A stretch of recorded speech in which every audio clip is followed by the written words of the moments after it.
Hola, buenas, ¿cómo están? En el día de hoy vamos a presentar cómo se realiza un proyecto mediante sus fases. Esto todo presentado por los estudiantes de noveno semestre de la Facultad de Nutrición y Dietética. Empecemos. ¿Qué es una tesis? Una tesis es un trabajo académico que presenta un análisis exhaustivo y original sobre un tema específico, basado en la investigación previa en la disciplina correspondiente.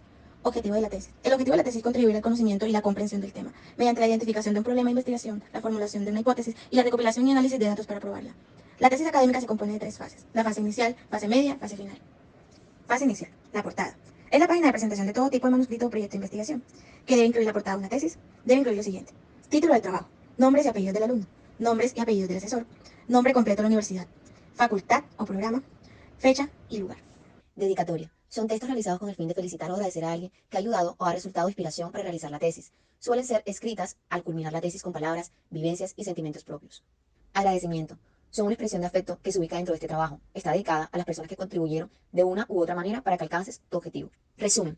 En el resumen ponemos en práctica nuestra capacidad de síntesis, de tal manera que el texto original quede reducido al 25%, pero guardando los aspectos centrales del manuscrito. El resumen debe indicar los objetivos principales y el alcance de la investigación, describir la metodología, describir el problema, presentar los resultados y enunciar las conclusiones destacables. Abstract, no obligatorio.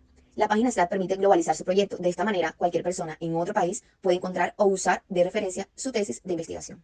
Tabla de contenido. La tabla de contenido le permite a los lectores ubicar la parte, capítulo o título de interés. El índice debe incluir todos los títulos, subtítulos, capítulos, secciones de la tesis. Debe estar organizado y jerarquizado. Además, cada sección debe incluirse de forma numérica de acuerdo al número de su paginación. Agregue todos los títulos, subtítulos, secciones, partes o capítulos. Enumere todas las secciones de acuerdo al número de paginación. Si incluye subtítulos, recuerde aplicar un sangrado.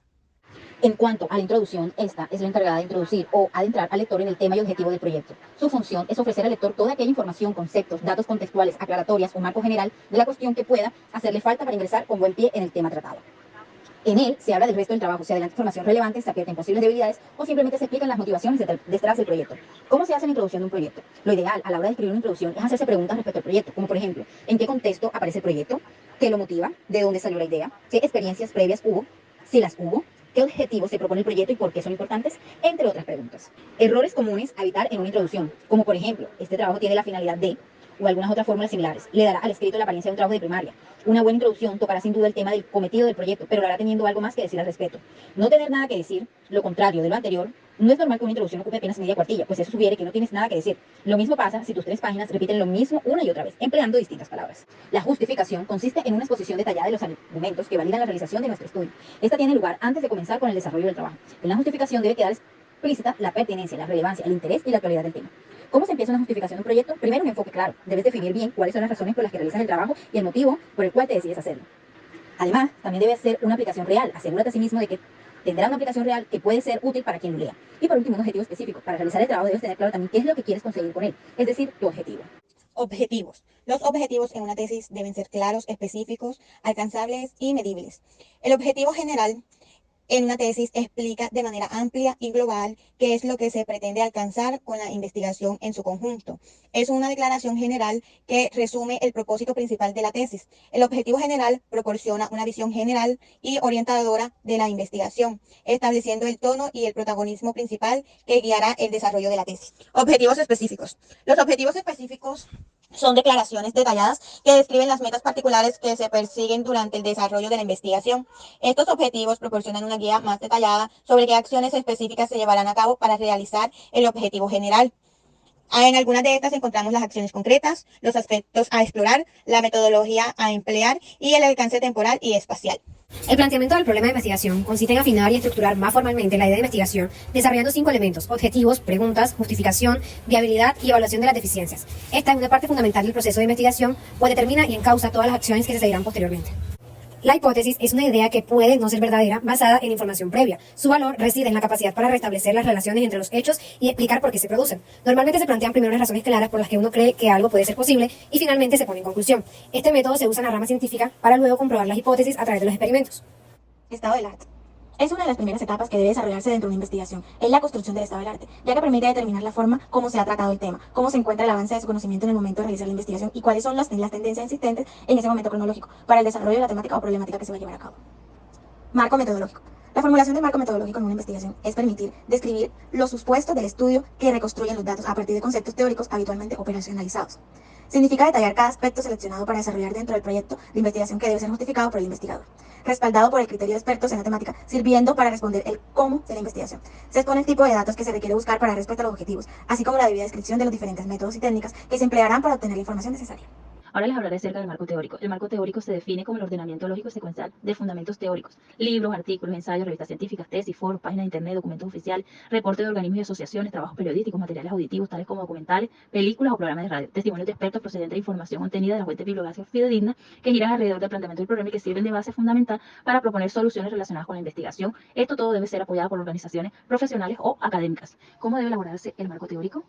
Para la elaboración del marco teórico debes tener en cuenta lo siguiente: situación actual o diagnóstico del objeto investigado, determinación de las tendencias territoriales nacionales e internacionales, base para la conformación del modelo teórico del objeto de investigación, teorías existentes, sistematización, resultados teóricos de la investigación bibliográfica y documental que sustenten científicamente la investigación realizada, procesos investigativos desarrollados, plantear los conceptos y definiciones clave del tema en cuestión, correspondencia con la hipótesis o pregunta científica, antecedentes teóricos. El autor debe tomar partido en correspondencia con su criterio, debe adoptar una posición, explicar a cuál teoría se atiene o enuncia la suya propia.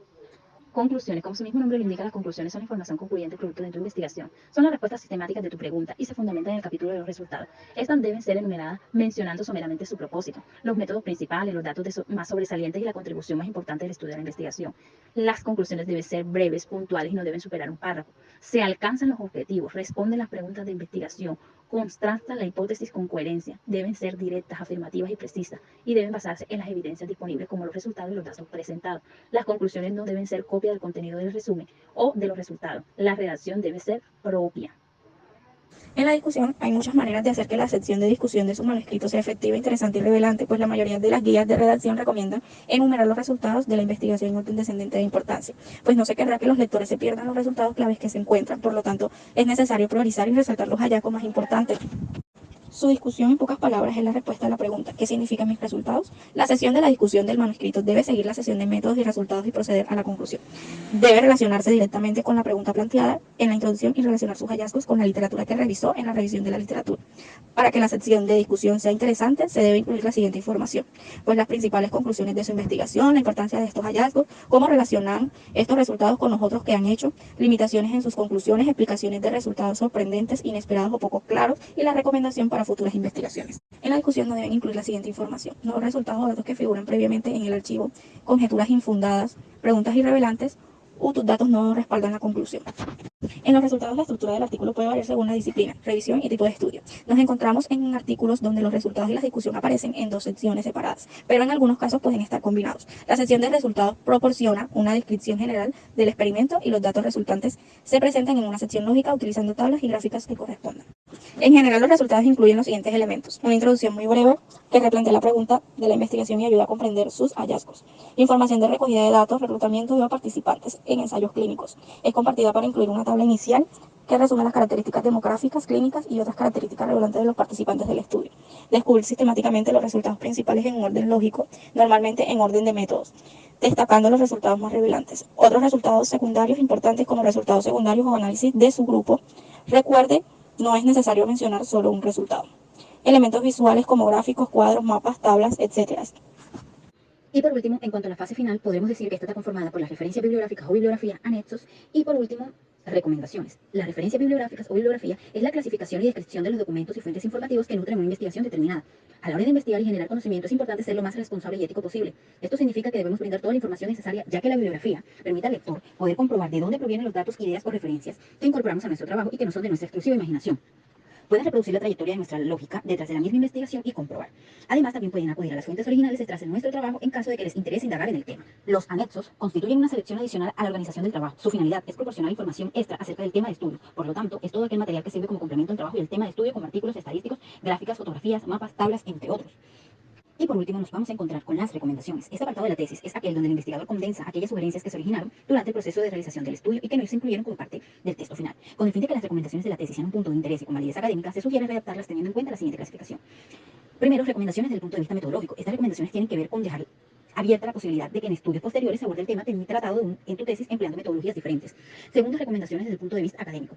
Es importante que al finalizar el estudio se deje una invitación a la universidad, facultad, programa académico, compañeros y colegas sobre la importancia de seguir investigando. Y por último, recomendaciones prácticas. En caso de que tu estudio sea aplicado a alguna organización, sector económico, comunidad, etc., es importante siempre incluir en las recomendaciones una o varias propuestas enfocadas en el sujeto o sujeto de estudio, bien sea para corregir algunos aspectos. Muchas gracias.